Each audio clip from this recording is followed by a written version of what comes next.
δεκάδων ταινιών μικρού μήκους. Η Cinemascoop παρουσιάζει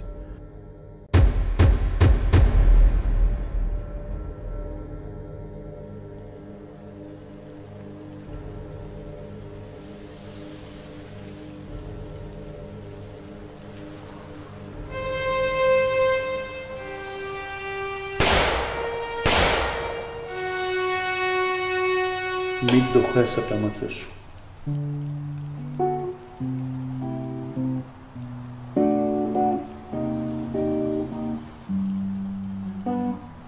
Ο κύριος Σκουπ.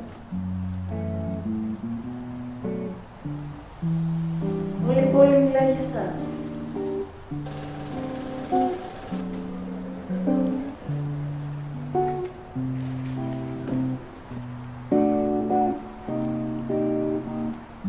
θα λύσει το μυστήριο της χαμένης παραγωγής. Πού είναι το αφεντικό σου? Θα πάρεις κάτι ή μήπως θα φύγεις αμέσως? Μόνο εσείς μπορείτε να με βοηθήσετε. Είναι πράγματα που δεν καταλαβαίνεις, Σκουπ. Μη χώνεις τη μύτη σου παντού.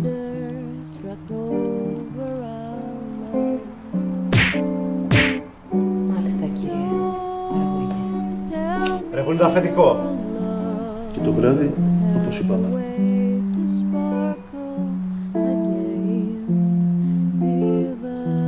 Για ποιο δουλεύεις, ρε καθήκη?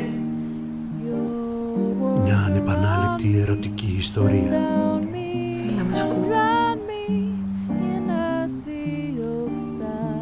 Θα μπορέσει να βοηθήσει τους ανεξάρτητους κινηματογραφιστές.